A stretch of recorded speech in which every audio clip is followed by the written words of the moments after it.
Oh my God, he did it. He shared the rest of them. He released them. He said, oh, you want to call me a liar? Okay. Since they're not classified information. They must have had this locked and loaded. They were absolutely prepared for the denial to just drop this. Jeffrey Goldberg, the journalist who was added to the group chat, accepted the challenge to his honor, and he decided to call their bluff. So specifically, the new texts include more details about the military operations. Nothing particularly exciting for like you and me, but very clearly classified information, especially before the strikes, and very, very clearly the war plans they denied, as well as the full list of usernames of people involved in the group chat. I'm sure they won't mind. Of course, KK Caroline Leavitt, for I Wish She Would, tried to play it cool and was like, there's no classified information, but also like, maybe don't release it. Maybe don't release it.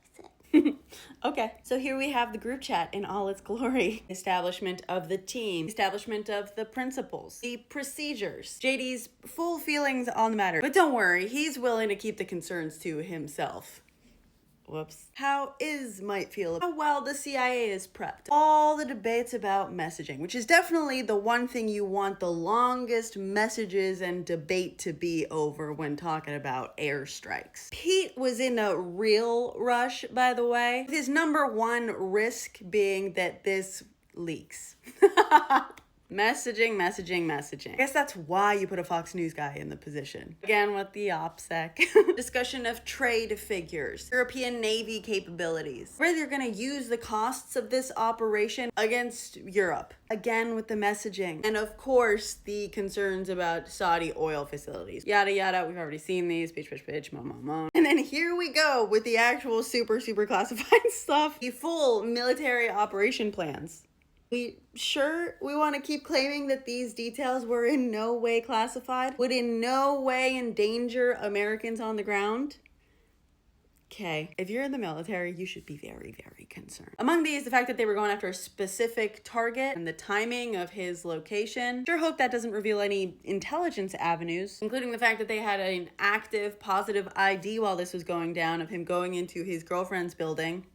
Updates on the building he was in as it collapsed. All this stuff and the promises of more strikes that night. The only thing, by the way, that they were asked to withhold when they reached out to all the offices involved and were like, you sure? You sure it's not classified? A CIA spokesperson who asked them to withhold the name of John Ratcliffe's chief of staff, who was the active intelligence officer that he mentioned, despite the fact that Ratcliffe had testified earlier that the officer was not undercover and that it's totally fine and appropriate to share their name. It's totally fine. We don't mind.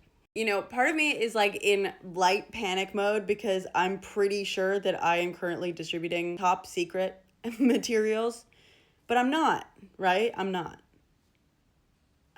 Anyway, Pete, like I said, and this goes for everyone else, next time maybe don't call the journalist who said he has a bunch of screenshots a liar, because he might just take it as a challenge.